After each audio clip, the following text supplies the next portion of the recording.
Bien, hermanos, debo decirles que hoy se acaba la introducción, o más bien ya se acabó la parte introductoria. Yo creo que algunos estaban diciendo, estos hermanos tardan mucho. Pero como les habíamos dicho, hermanos, la parte introductoria de esta doctrina era sumamente importante para lo que vamos a empezar a ver a partir del día de hoy, ¿sí? Yo creo que, y espero con la ayuda del Señor, que eso que vimos en todo este tiempo de introducción, pues nos ayude o nos haya preparado para ahora entender el recorrido que vamos a hacer a través de la teología de los pactos. Ustedes ya han visto esta gráfica otras veces, ¿recuerdan? Y básicamente ahí lo que tenemos es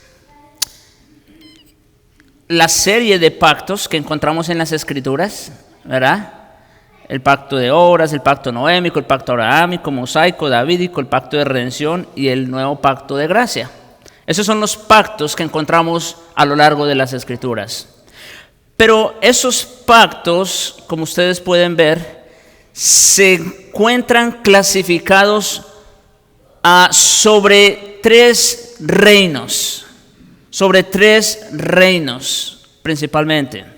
El reino de la creación, por un lado, el reino de Israel y el reino de Cristo. Y ese es el orden que nosotros vamos a estar manejando en nuestro estudio sobre la teología de los pactos. Vamos a seguir ese orden. Vamos a empezar con el reino de la creación, ¿verdad? Y vamos a ver los pactos allí. Luego vamos a entrar con el reino de Israel, vamos a ver sus pactos y luego terminaremos con el reino de Cristo. Ok.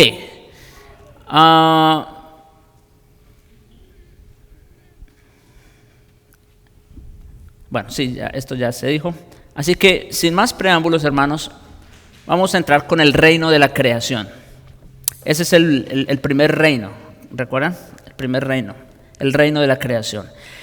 Y básicamente, esto es como un resumen. Quizás ustedes ya están familiarizados con esta definición, pero es bueno que partamos de aquí, ¿no? Dios, hermanos, es rey sobre toda la creación. Mira, sin pensarlo, quedó muy providencial el canto introductorio, ¿no? Porque estábamos alabando al rey, ¿verdad? Y eso es lo que vamos a empezar a ver ahora, a Dios como rey. En primer lugar, como rey sobre toda la creación. Y por tanto, toda la creación es su reino, el terreno de su gobierno. Un rey, hermanos, está limitado ¿a qué? Pues está limitado a su territorio, ¿no es cierto? Un rey no puede ejercer dominio sobre un territorio que no le corresponde, porque entonces se mete en problemas, ¿no es verdad? O entonces ya tiene que entrar en guerra con otro reino, etcétera, etcétera. Bueno, ¿cuál es el límite? ¿Cuál es la esfera de gobierno de este gran rey? ¿Qué tenemos? Toda la creación. Toda la creación le pertenece a él. Esa es la esfera de su gobierno. Como dice Romanos 11:36, porque de él, por él y para él son todas las cosas. No algunas cosas, todas. Ese todo es inclusivo. Y por lo tanto, a él sea la gloria. Por la infinita abundancia de la bondad de Dios, él ha delegado dominio al hombre por medio de pactos. O sea, Dios es el rey absoluto, ¿no es cierto? Pero, como todo rey, él tiene sus gobernantes, ¿no es cierto? Un rey manda un gobernador para una provincia, manda a otro para otra provincia, y así entonces gobierna o domina sobre su reino, ¿no es verdad? Porque Él no puede estar presente en todos lados a la vez. Claro, bueno, el caso de Dios es un poco diferente en ese sentido porque Él sí está presente en todos lados a la vez. Pero desde un sentido o desde un punto de vista humano, tangible, ¿cómo Él ejerce dominio? O delegándolo a hombres, ¿no es cierto? Delegándolo a hombres, y eso lo hace ¿cómo? Por medio de pactos. ¿Se dan cuenta cómo estamos conectando el reino con los pactos? Es así, hermanos, porque esa es la forma como a Dios le ha placido dominar o gobernar sobre la creación. Esta lección, hermanos, se titula El reino de la creación, porque el alcance del dominio delegado por los pactos subsiguientes se extiende a todo el mundo. Por eso empezamos hablando del reino de la creación, porque los pactos con los que vamos a empezar, hoy vamos a empezar el pacto de obras, después vamos a ver también el pacto noémico. Esos dos pactos están dentro de la esfera de ¿qué? Del reino de la creación. O sea, el alcance de esos pactos es ¿hasta dónde? A toda la creación. Por eso, otra vez, por eso el título de esta lección, el reino de la creación. Ok, hasta aquí yo creo que está claro, ¿no? El tema. No vamos a profundizar mucho vamos a decir, en cuanto al reino como tal, porque nuestro tema en sí es la doctrina de los pactos, ¿verdad? Pero hasta aquí yo creo que está claro. No sé si alguien tiene algo que decir, alguna pregunta antes de continuar con nuestro tema el día de hoy.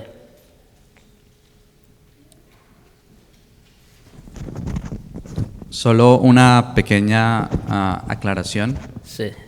Más que todo por nuestra naturaleza humana, y es que tú lo acabas de decir que bueno, Dios es omnipresente, ¿no? Y Él está en todos lados de la creación, así que eso es importante tenerlo en cuenta porque Él no nos necesita a nosotros para poder ejercer dominio, y el dominio que ejerce o que le ha delegado al hombre lo hace de manera por parte de su condescendencia, no es porque Él nos necesita a nosotros para poder gobernar en algún Exacto. lugar de la creación.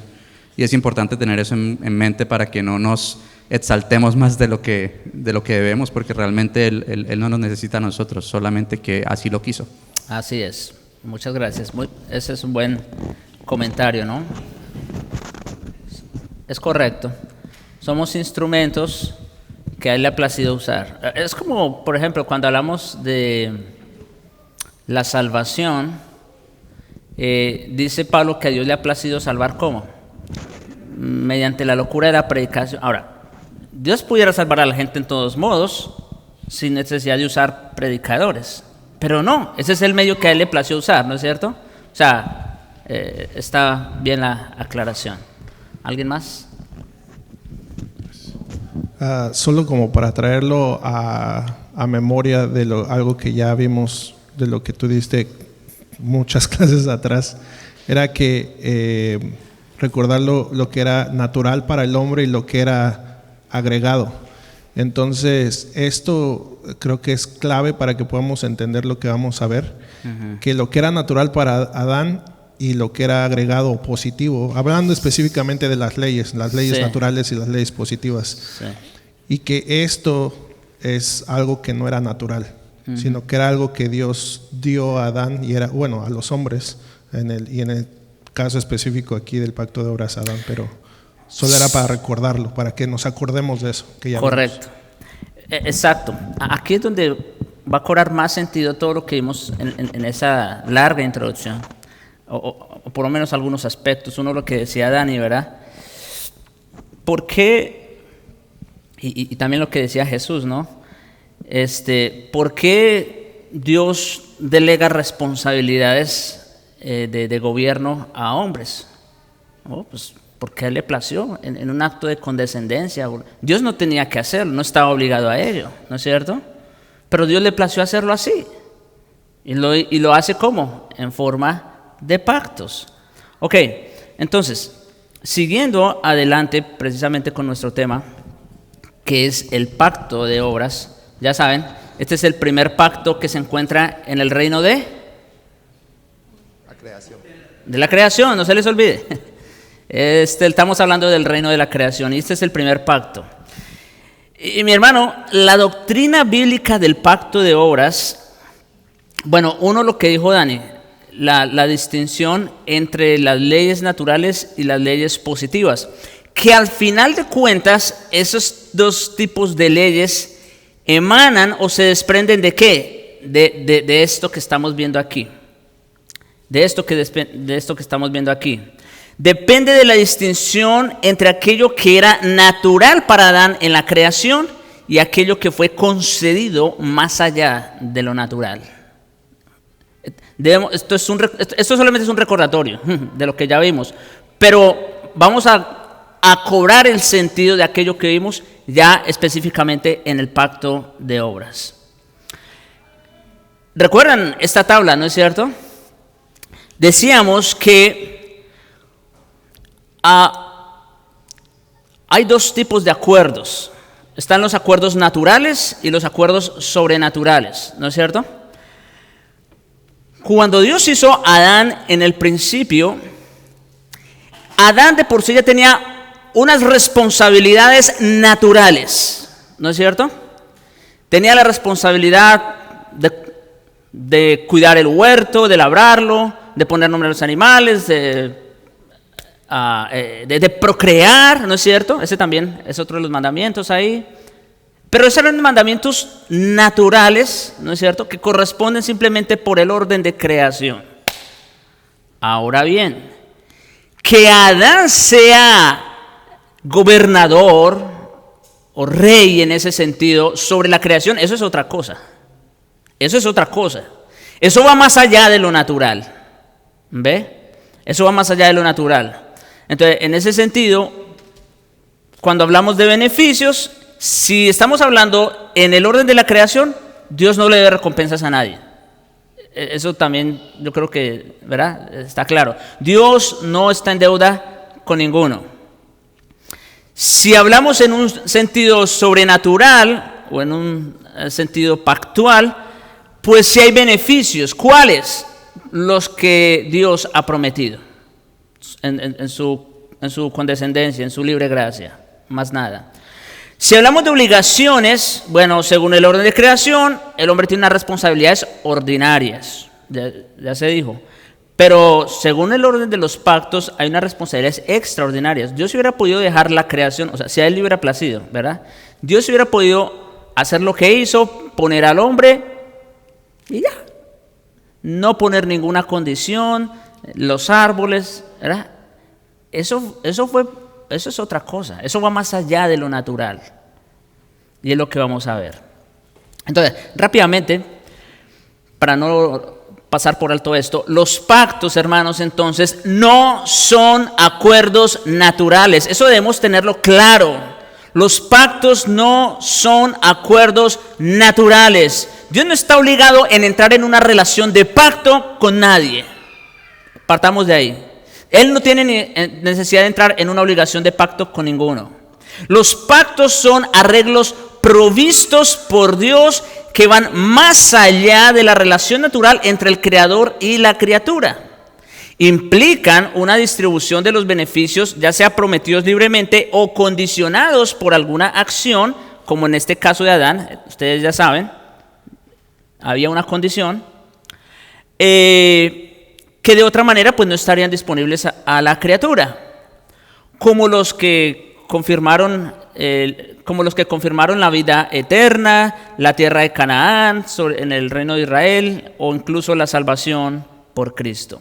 Los pactos, hermanos, entonces, incluyen obligaciones que van más allá de aquellos que se requieren naturalmente, como los mandatos con respecto a los árboles del Edén, el mandato de la circuncisión o incluso el bautismo bajo el nuevo pacto. Esos son mandatos extraordinarios en el sentido de que no corresponde a lo natural, ¿no? Por ejemplo, y a propósito del día de hoy día vamos a tener bautismos. Pregunta, ¿quiénes se deben bautizar según las Escrituras? Ustedes ya deben saber la respuesta. ¿Quiénes? Los creyentes. Exactamente, se supone que si son creyentes ya entraron en ese pacto, ¿no es cierto? Y de hecho el bautismo es la señal de entrada al nuevo pacto de la gracia. Eso es el bautismo. Es la señal de entrada al nuevo pacto de la gracia. Ahora, pregunta, ¿ese es un mandamiento para todos? No, ese es exclusivo para creyentes. En ese sentido es algo extraordinario, ¿ve? Ok. El pacto de obras, bueno, ahora, ustedes en cierta manera ya les di la respuesta, pero ¿en cuál de estas dos categorías entra el pacto de obras? ¿Dentro del orden natural o el orden sobrenatural? A la luz de lo que ya hemos dicho. ¿Cómo? Sobrenatural, exactamente. Dios no tenía ninguna obligación de poner a Adán como rey sobre la creación. No tenía esa obligación. Los oponentes del pacto de obras, sí, porque en todo siempre hay discusión. Incluso yo recuerdo hace unos años atrás que yo era uno de estos. O sea, sí, yo sabía de lo que Dios había hecho en Edén, con Adán y todo eso, pero no lo veía como un pacto. ¿Ve? Entonces, los oponentes del pacto de obras mencionan a veces la ausencia del término pacto como evidencia contra un arreglo pactual entre Dios y Adán. O sea, como en el relato de Génesis 2 específicamente, no aparece tal cosa, ¿verdad? Como que hubo un pacto, que Dios hizo un juramento o cosas así, como si vemos en los otros pactos. Entonces muchos entienden que allí no hubo un pacto, que faltó esa parte solemne, ¿no? Sanciones sí hay, y de hecho por eso vamos a ver que sí es un pacto. Pero como no aparece, vuelvo y repito, como no aparece un escenario donde hay un juramento como tal, ¿no? O no aparece la palabra pacto, entonces muchos entienden que no hay pacto. Sin embargo, lo interesante es que más adelante ya en Oseas, el Señor, precisamente quejándose de Israel, dice: mas ellos, cual Adán, traspasaron mi pacto. O sea que ahí, bueno, ya tenemos, ¿no es cierto? Ya tenemos de evidencia de que lo que ocurrió allá en el Edén, ¿qué fue? Un pacto. Y, por supuesto, cuando se consideran los datos bíblicos de los tratos de Dios con Adán, más allá de su condición como criatura, el pacto de obras brilla con mayor intensidad. Entonces, vamos a entrar propiamente en lo que es el pacto de las obras. Pero, y lo primero que vamos a ver, hermanos, esto es como cuando uno en una prédica dice: bueno, vamos a ver primero lo que no es, ¿recuerdan? Para luego ver lo que sí es. O sea, para despejar toda duda, toda confusión, vamos a ver primero lo que no, para luego ver lo que sí. Entonces, en primer lugar, veamos cuál era la condición del hombre como criatura. ¿Cuál era la condición del hombre como criatura? Bien, por naturaleza, hermanos, Adán, la criatura, estaba obligado a obedecer a Dios, el Creador, en todas las cosas. O sea, esa era una obligación que Adán tenía sí o sí. Y Dios no tenía ninguna obligación de recompensarlo, como ya se ha dicho otras veces. Sin embargo, por naturaleza, bueno, ya Dios no estaba obligado a recompensar la obediencia de Adán con nada más que la aprobación de la justicia que reconoce que una obra se ha ejecutado según el mandato. En esta relación natural, hermanos, entre el Creador y la criatura, Dios no debe una recompensa al hombre por su obediencia. La única respuesta debida de Dios al hombre es la aprobación de justicia que dice, has hecho lo que se te pidió hacer. Así que al final de cuentas, es como cuando usted, digamos, está en el trabajo y el jefe le dice qué debe hacer. Usted no espera que el jefe siquiera le dé las gracias. O usted no espera que el jefe le pague más por haber hecho ¿qué? Lo que se supone que usted tenía que hacer, ¿no es cierto? Es lo mismo aquí. Es lo mismo aquí.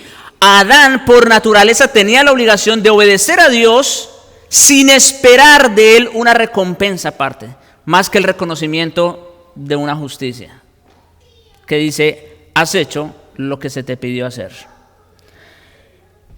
La obediencia del hombre no merece ni gana nada como recompensa.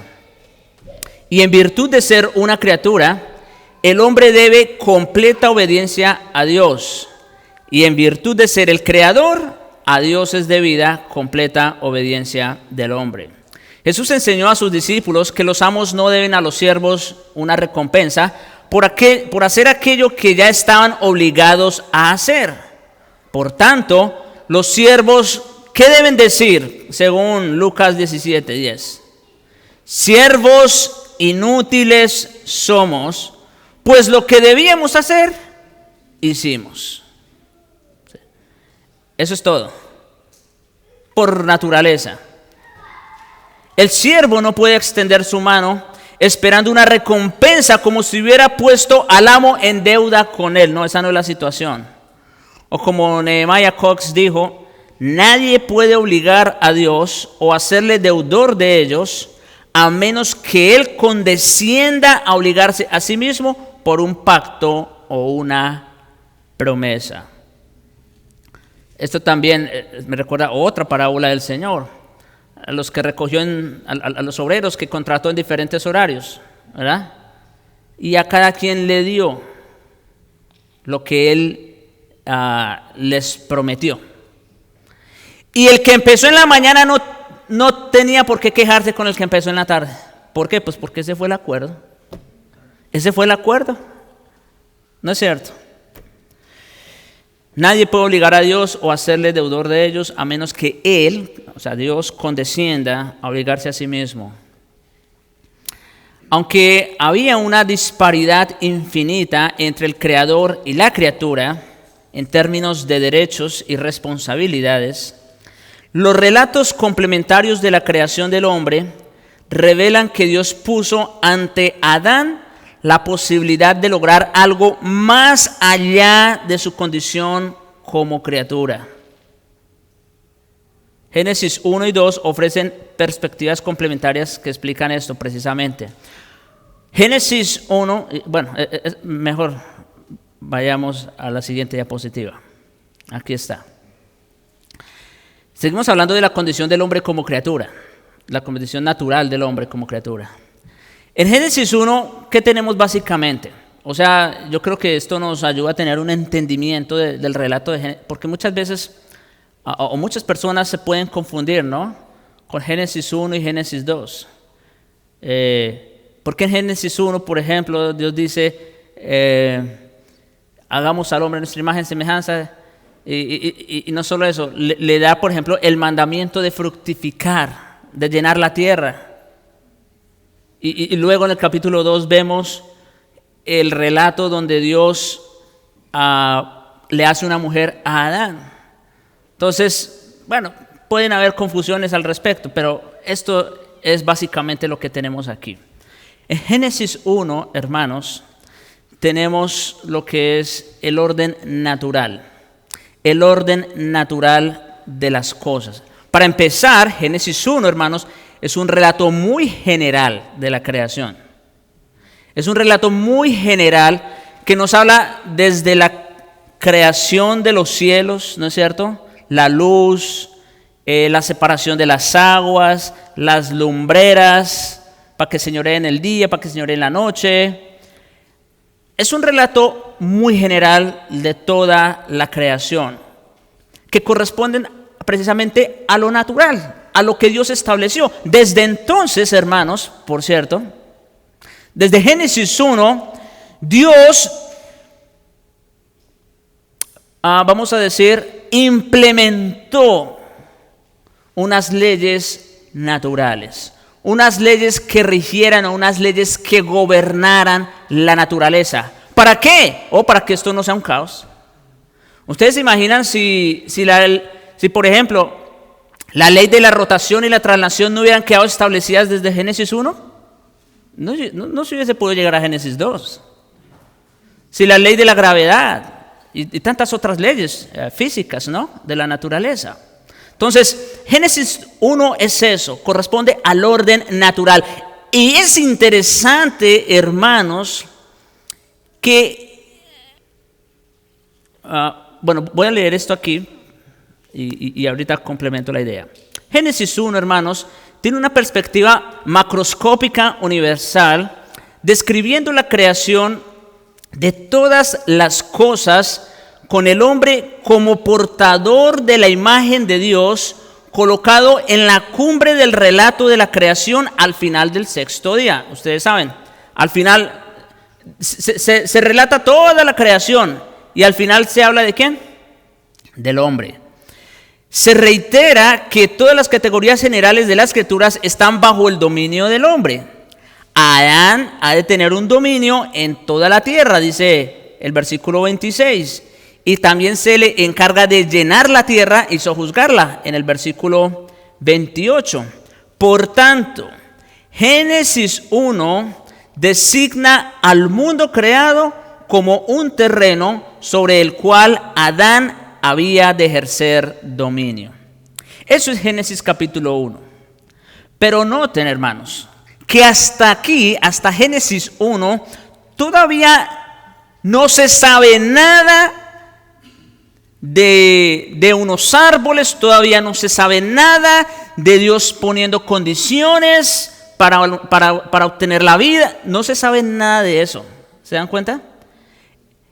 En Génesis 1 tenemos el orden natural de las cosas. Lo que Dios estableció allá en Génesis 1 corresponde al orden natural de creación. O sea, que el hecho de que Adán tuviera que cuidar del huerto, el hecho de que Adán tuviera que fructificar, el hecho de que Adán tuviera que sojuzgar, eso corresponde al orden natural. ¿Estamos claros hasta ahí? Eso corresponde al orden natural. Todavía no se sabía nada de lo demás. Ahora, cuando llegamos a Génesis 2, es donde cambia la cosa. La tarea universal del reino tiene que comenzar en algún lugar. En Génesis 1 todavía no se habla de reino. O sea, apenas está preparado el escenario, ¿no es cierto?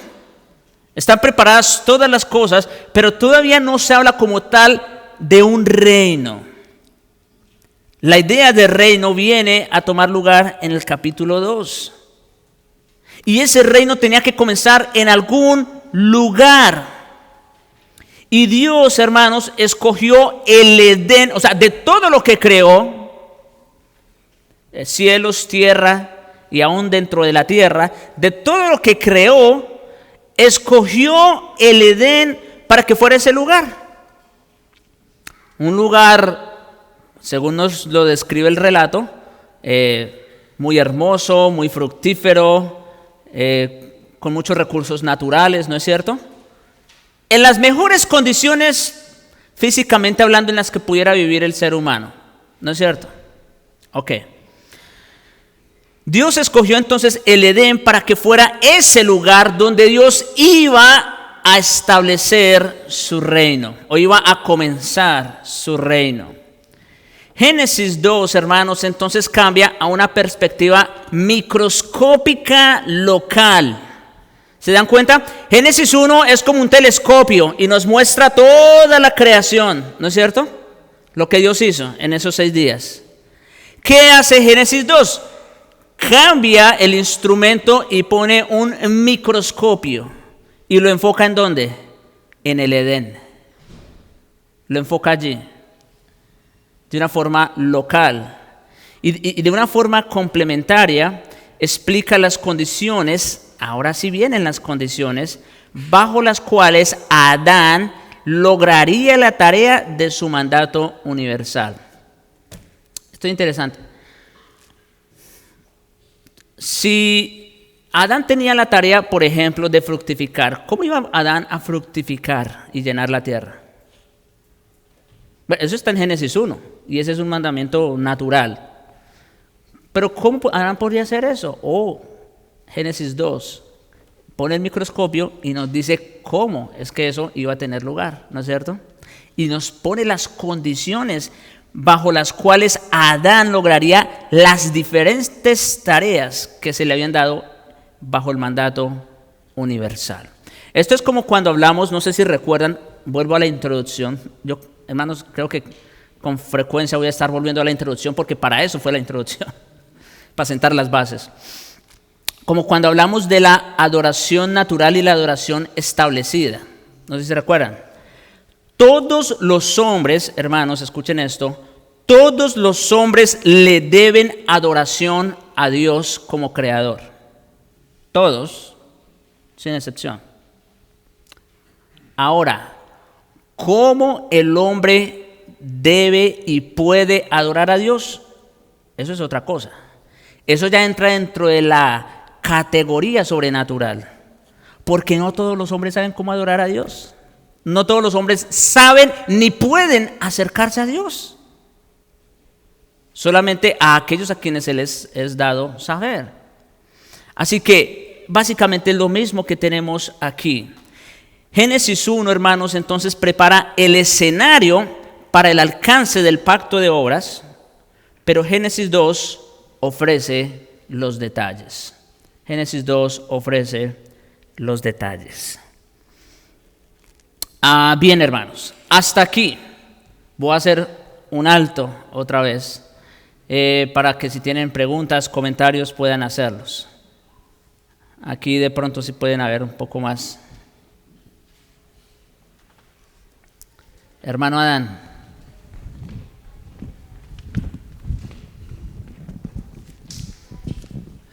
Es muy interesante, hermano, del decreto que hizo Dios desde la creación, ¿no?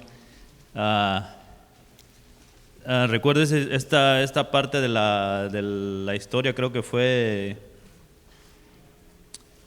Aarón, que cuando habló y dijo que separara el sol y también la luna. Bueno, en ese momento no tenían bien la ciencia cómo rotaba todo. Uh-huh. Pero ahora nos damos cuenta que la tierra es la que rota alrededor del sol. Uh-huh.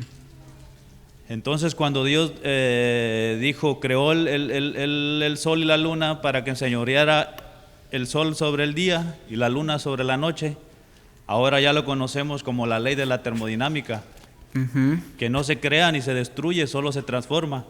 Y sabemos que el sol, de ahí emerge la energía que nosotros no la creamos, solamente la transformamos.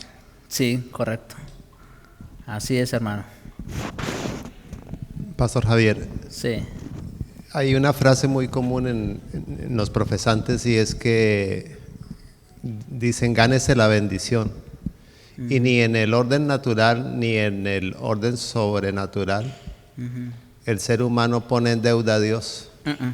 Es lo que dice Romanos 11. Cuando en el orden natural obedecemos a Dios, somos siervos inútiles, lo que teníamos que hacer eso hicimos. Uh-huh. Y cuando en el orden natural es Dios quien se compromete por la gloria de su propio nombre en lo que está estipulado en las Escrituras. Uh-huh. Y es Él el que lo lleva a cabo. Así es. Si se dan cuenta, yo creo que esta es una de las ideas que corren a lo largo de los pactos, es,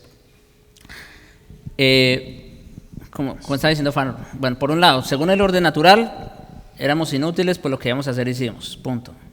Según el orden sobrenatural o el orden de pactual, pregunta. Si nos referimos a los pactos de obras, como como el nuevo pacto, el antiguo pacto, pregunta, ¿quién hizo lo que tenía que hacer?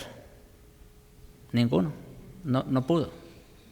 Ahora, si hablamos, por ejemplo, del pacto abrahámico o del nuevo pacto,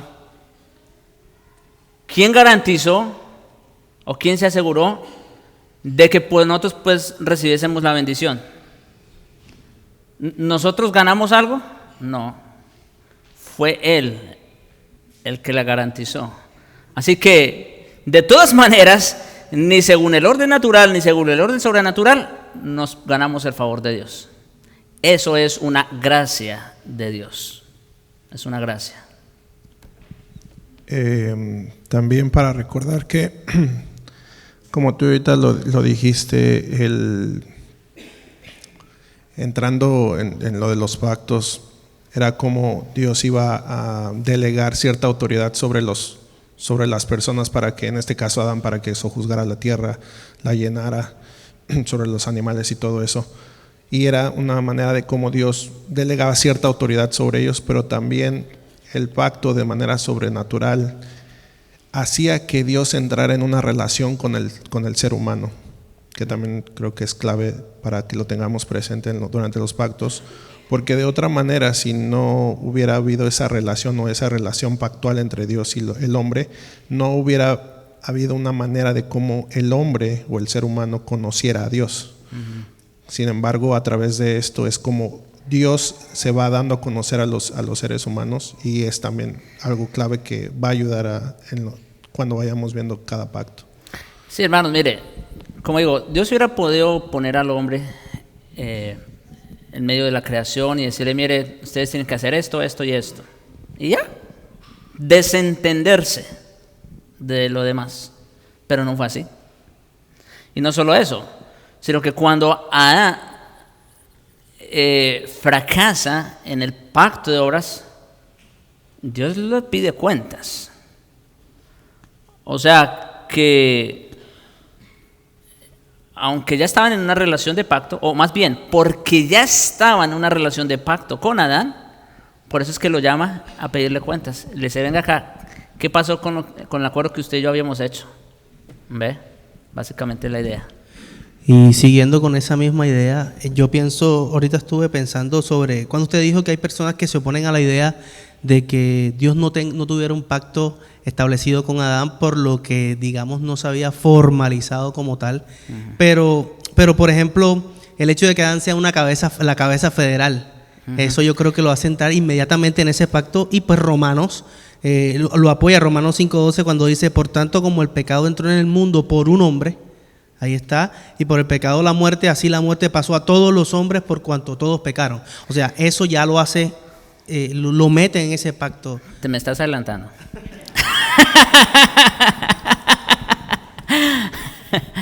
Está muy bien. Muy bien. Ok. Bien, hermanos. Entonces, todavía creo que tenemos tiempo para avanzar un poco más. Ya hablamos de la condición del hombre como criatura, ¿verdad? Yo creo que estamos claros que Dios no tenía ninguna deuda como Adán como criatura. Más Adán sí tenía unas responsabilidades que cumplir, ¿verdad? Ok, vimos la distinción entre Génesis 1 y 2, ¿verdad? El orden natural, el orden pactual. Obviamente solamente les traje el contexto, ¿no? Porque sería mucho ir a los textos mismos, pero bueno. Ahora hablemos de la condición pactual del hombre. Ahora sí vamos a hablar o a entrar a hablar de la condición pactual, ya no como criatura. Uh-huh. Ya no es esa relación de creador-criatura, no, ahora vamos a hablar de una relación mucho más íntima, como decía Dani. ¿Ve? Y entonces, tenemos que decir a manera de introducción que un pacto, hermanos, ya se ha dicho, pero es como, ¿verdad?, refrescando nuestras mentes. Un pacto es un compromiso con sanciones divinas. Para empezar, con sanciones divinas. Y como veremos, sanciones sí hubo. Eso sí estuvo presente en el Edén. Dios colocó a Adán bajo compromisos que estaban más allá de sus obligaciones como criatura. Y no solo eso, añadió sanciones para garantizar la participación de Adán. O sea, que Dios haya puesto estos árboles en el Edén, el árbol de la vida, el árbol del conocimiento del bien y del mal, y que le haya dicho, mira, tú de todo puedes comer, pero de este no. Eso ya es un compromiso, ¿no es cierto? Pero ese no era un compromiso natural. Eso iba más allá de lo natural. Eso iba más allá de lo natural. Porque ya era algo simplemente que Dios, quien es el creador, por supuesto, quien es el soberano, que Dios de una manera libre y voluntaria quiso ponerle. Mira, Adán, no comas de este árbol. Eso le está diciendo. Eso ya corresponde a lo sobrenatural. Y no solo eso, sino que, como digo, le añadió una sanción para garantizar la participación de Adán. Porque el día que de él comas, ciertamente morirás. O sea, Dios se aseguró de que Adán participara en ese pacto añadiendo esa sanción. Porque ¿qué pasó cuando Adán comió?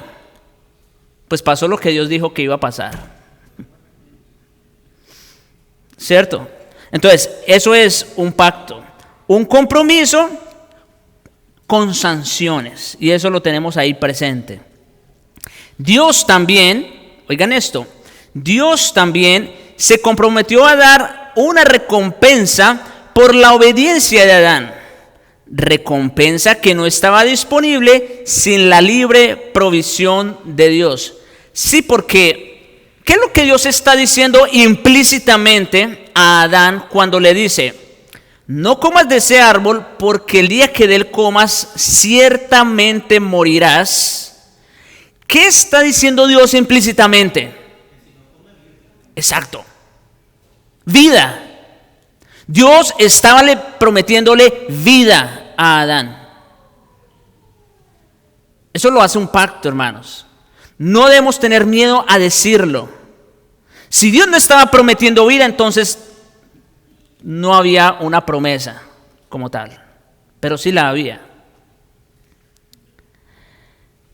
Este compromiso, hermanos, entonces, con sanciones, es lo que se conoce como el pacto de obras. Adán tenía la posibilidad de tener la vida si obedecía o si cumplía fielmente las palabras del pacto. Obviamente, nosotros ya lo hemos visto aquí, Dios es soberano, es omnisciente, es sabio. Él ya sabía que eso no iba a pasar, ¿verdad? Pero Dios lo puso en esa condición de pacto, una condición real. O sea, no fue una pantomima, no fue, ¿verdad?, una fachada. No, fue un pacto real y las consecuencias también fueron reales. ¿Qué pasó? Como dice Romanos 5, ¿verdad? Cayó Adán y junto con el pecado que entró, la muerte, y así la muerte pasó a todos los hombres por cuanto todos pecaron. O sea, eso no era una fachada, eso era una realidad. Adán está en una relación de pacto con Dios. Y si Adán rompía ese pacto, las consecuencias vendrían. Aunque Dios ya sabía lo que iba a pasar. Pero eso es otra cosa. Ese es otro tema. Solamente quiero decirles que eso era una realidad. Y esto demuestra esto que acabamos de decir del pacto, se va a demostrar al seguir el rastro de los tratos de Dios con Adán más allá de su estado como criatura. Entonces, en primer lugar, cuando hablamos de la condición pactual del hombre, vamos a ver si alcanzamos a ver esta primera. Son las 9:20. ¿Aquí tienen alguna pregunta, algún comentario, algo que decir? ¿Está claro? ¿Todo bien? Ok. Entonces, cuando hablamos de la condición pactual del hombre, ¿sí? Lo primero que tenemos que decir es que Dios colocó a Adán en el huerto del Edén. Alguien podría decir, pastor, ¿eso qué importancia tiene? Vamos a ver que tiene mucha importancia. En primer lugar, que Dios colocó a Adán en el huerto del Edén. ¿Qué significa eso? Bueno, en primer lugar, significa que el Edén no fue la ubicación inicial y natural del hombre. ¿Sabían eso? El Edén no fue la ubicación inicial y natural del hombre.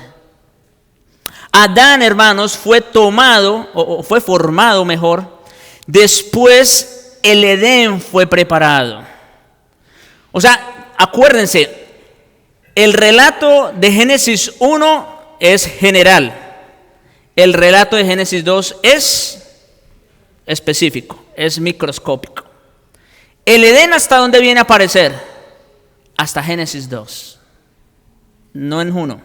Entonces, Adán fue formado, después el Edén fue preparado, y entonces Adán fue colocado en el Edén. Eso dice en Génesis 2:8. Plantó el Señor Dios un huerto hacia el oriente. ¿Ven? El Edén vino después. El hombre inicialmente no estaba en el Edén. El Edén vino después. Plantó el Señor Dios un huerto hacia el oriente en Edén y puso allí al hombre que había formado. O sea que lo trajo después. Eso en primer lugar. El Edén no fue la ubicación inicial y natural del hombre. Dios, como dijimos hace un momento, Dios preparó el escenario primero, ¿verdad? Y después entonces puso al hombre en el lugar donde iba a entrar en una relación de pacto. Hasta entonces todavía no se, vamos a decir, no se podía entrar en una relación de pacto. Dios primero tenía que crear el escenario y ponerlo allí. En segundo lugar, lo que quiere decir esto, de que Dios colocó a Adán en el Edén, la descripción del Edén, hermanos, nos dice el propósito por el cual Adán fue puesto allí. O sea, ¿para qué? ¿Con qué fin? Bueno, en el huerto estaba el árbol de la vida y el árbol de la ciencia del bien y del mal, como dice el versículo 9. Y Adán fue colocado en este huerto para que lo labrara y lo guardase, como dice el versículo 15 de Génesis 2. Entonces Dios tenía un propósito inicial de poner a Adán allí en el Edén. ¿Qué? Labrar el huerto y cuidarlo o guardarlo. Al colocar a Adán en el huerto del Edén como trabajador, Dios le concedió, escuchen, aquí ya viene entonces la idea de reino, con lo que empezamos hablando al principio, ¿recuerdan? Al colocar a Adán en el huerto del Edén como trabajador, Dios le concedió un terreno particular para gobernar, una esfera de soberanía. Acuérdense, como les dije al principio, los reyes tienen un límite para gobernar. Dios, por supuesto, es el rey supremo y soberano sobre toda la creación. Pregunta: a Adán, ¿sobre qué fue puesto para señorear o gobernar? ¿Sobre toda la creación? ¿Sobre las estrellas, la luna? No. ¿Específicamente sobre qué? El huerto. Ese era su terreno o su esfera de gobierno. Dios colocó a Adán como rey sobre el Edén. El gobierno de Dios entonces sería establecido con esta esfera por medio de Adán. El Edén era el reino de Adán y él era su rey, porque Dios así le plació. Y en tercer lugar, y creo que este ya viene a ser no solo una interpretación, sino incluso también como una aplicación, se puede decir. La descripción bíblica del Edén, hermanos, lo hace un templo de la presencia especial de Dios. La descripción bíblica del Edén lo hace un templo de la presencia especial de Dios. Hermanos, hay numerosas características del texto de Génesis 2 que señalan esto al lector como son: su designación al este, o sea, hay una ubicación en particular, su ubicación en la cumbre de una montaña, eso también lo dice, y porque, su ubicación en la cumbre de una montaña, sus ríos, también hace mención de 4 ríos, sus árboles, sus piedras preciosas y metales, y todo esto, hermanos, como indicadores de su carácter de templo. Estas características, hermanos, no parecen especialmente significativas por sí mismos. Alguien puede, pastor, espera, usted como que está yendo muy lejos. No, vamos a ver que no es así. Porque cuando se comparan con la forma en la que las escrituras después emplean estas mismas imágenes del Edén, hacen alusión a qué cosa, o a qué recinto, al templo. Por ejemplo, para que vean que no estoy exagerando, el Edén se describe como un lugar elevado, o la cima de una montaña, porque se dice que el agua salía de allí, y como todos saben, el agua fluye cuesta abajo, así que se supone que el Edén quedaba en un lugar alto. En otros lugares de la Escritura, la presencia de Dios se manifiesta a menudo en las cimas de las montañas. Por ejemplo, Dios se reunió con Moisés en el monte Sinaí. El templo se construyó en la cumbre del monte de Jerusalén. Y se nos dice que pertenecemos al monte de Sión como ciudadanos de la Jerusalén celestial, según Hebreos 12:22. O sea que siempre que se hace mención de la presencia especial de Dios, se hace mención ¿a qué? A un lugar alto. Y el Edén era un lugar alto. Por otro lado, la presencia de piedras preciosas tiene una perspectiva. La belleza y la excelencia estéticas que se requieren en la construcción del tabernáculo y el templo y del pectoral de Aarón también se alinea perfectamente con la repetida mención de raras piedras preciosas en las describidas del cielo del Apocalipsis de Juan. O sea, noten cómo estas piedras, esos metales preciosos que hace mención en el Edén, luego se traen en la construcción del templo, en el uniforme, en el pectoral propiamente de Aarón, y luego incluso se hacen mención en el templo final de Apocalipsis. Los árboles también tienen una perspectiva. Los árboles tienen en perspectiva la menorá que se colocaba dentro del tabernáculo y el templo, las cuales fueron hechas para asemejarse a los almendros con ramas y flores. Ustedes saben, ¿no? Las menorá que eran de oro purísimo, como según lo describe el Éxodo. ¿Y qué imagen tenía esa menorá? Un árbol de almendro, ¿no es cierto? Un árbol de almendro. Además, el árbol de la vida es nombrado específicamente en la descripción del cielo hecha por Juan en Apocalipsis 22. Ustedes saben que allá es a donde se volvió a hacer mención como tal del árbol de la vida, ¿no es cierto?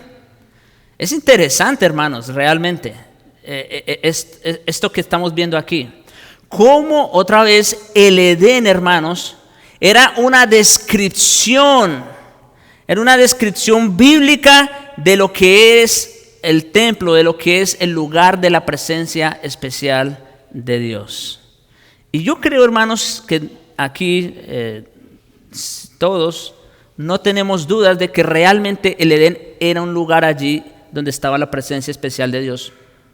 Porque imagínense, Adán podía hablar con el Señor como cualquiera. Se paseaban, ¿no es cierto?, en el Edén y hablaba con él.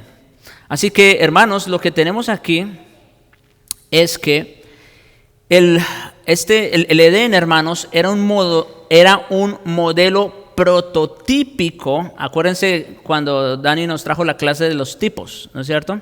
Bueno, el Edén era un modelo prototípico del templo, del cual las escrituras extraen más adelante sus imágenes y lenguajes. Del templo, primero, pues, del tabernáculo, del templo que posteriormente construyó Salomón, y por supuesto, y más importante aún, de la imagen final del templo que tenemos en Apocalipsis. Así que, hermanos, eso de que Dios colocó a Adán en el huerto del Edén es sumamente importante. Hasta aquí, hermanos. Todavía no termino, déjenme terminar esto. Y yo creo que ya no va a haber tiempo para preguntas, así que les ruego que las anoten para que la próxima vez que nos veamos las hagan, porque yo creo que aquí pueden haber preguntas en esto que he estado diciendo. Otra prueba, hermanos, es que a lo largo de la historia de la redención, Dios se rehúsa a permitir el pecado en sus santos santuarios. Esto es importante. A lo largo de la historia de la redención, Dios se rehúsa a permitir el pecado en sus santos santuarios. ¿Qué era algo que Dios no toleraba en ninguna manera? Eso mismo, el pecado, la profanación de lo santo. Ustedes saben qué pasó, por ejemplo, con los hijos de Elí, ¿no es cierto? Y con Elí mismo, por no haber estorbado a sus hijos. ¿Qué pasó con los hijos de Aarón? También, por ejemplo. ¿Ve? Dios se rehúsa a permitir el pecado en sus santos santuarios. Por lo tanto, Dios no se podía permitir el pecado en su santo santuario del Edén. Y de ahí la sanción. El día que de él comas, ciertamente morirás. Adán, hermanos, fue desterrado del Edén. El tabernáculo, el templo e incluso la misma tierra santa de Israel debían mantenerse puras del pecado con una amenaza de expulsión por incumplimiento. Y ciertamente, aunque Israel, por ejemplo, heredó Canaán, ¿qué pasaba cada vez que Israel se apartaba de Dios? Juicio, castigo, porque no se puede deshonrar lo sagrado de Dios. Además, como el creyente en lo personal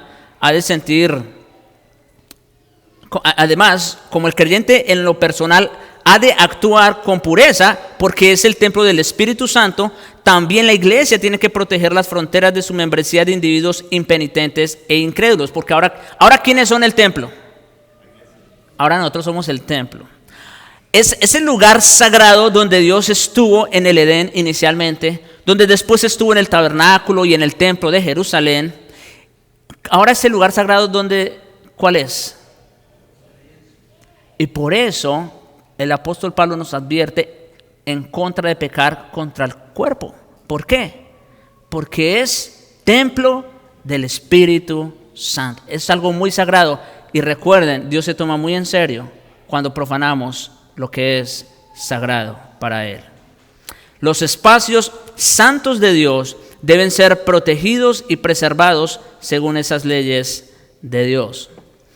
Y por último, estos factores, esto que acabamos de ver, indican que Dios hizo el Edén, esto es como un resumen, para que fuera un santuario del templo donde su presencia se manifestaría, y colocó a Adán allí para que lo labrara y lo guardara. El trabajo de Adán demuestra más que nada el carácter santo del templo del Edén. Bien, hermanos, hasta aquí, como digo, el tiempo se nos ha ido, así que de verdad les pido que si tienen preguntas, anótenlas para que puedan traerlas en la próxima clase. Oremos. Padre bueno y misericordioso, bendito Señor, gracias te damos por este tiempo, por tu palabra. Gracias te damos, Señor, porque nos enseñas con cada tema, nos instruyes, oh Dios, y realmente vemos cuán pequeños somos, cuánto nos falta, Señor, de conocerte cada día más, de conocer tu voluntad, de conocer tu palabra. Pero gracias te damos, Señor, porque has decidido revelarte a nosotros por medio de tu Espíritu y por medio de la palabra dada por los apóstoles. Gracias te damos, oh Dios, por ello, y te rogamos que nos guardes siempre del error, nos guardes siempre del orgullo también, de la arrogancia, y que nos mantengas, Señor, nos mantengas fieles, nos mantengas puros como tú quieres que seamos, como templo que somos del Espíritu Santo. Guárdanos del pecado, guárdanos de la maldad. Te lo rogamos, oh Dios, en Jesucristo. Amén.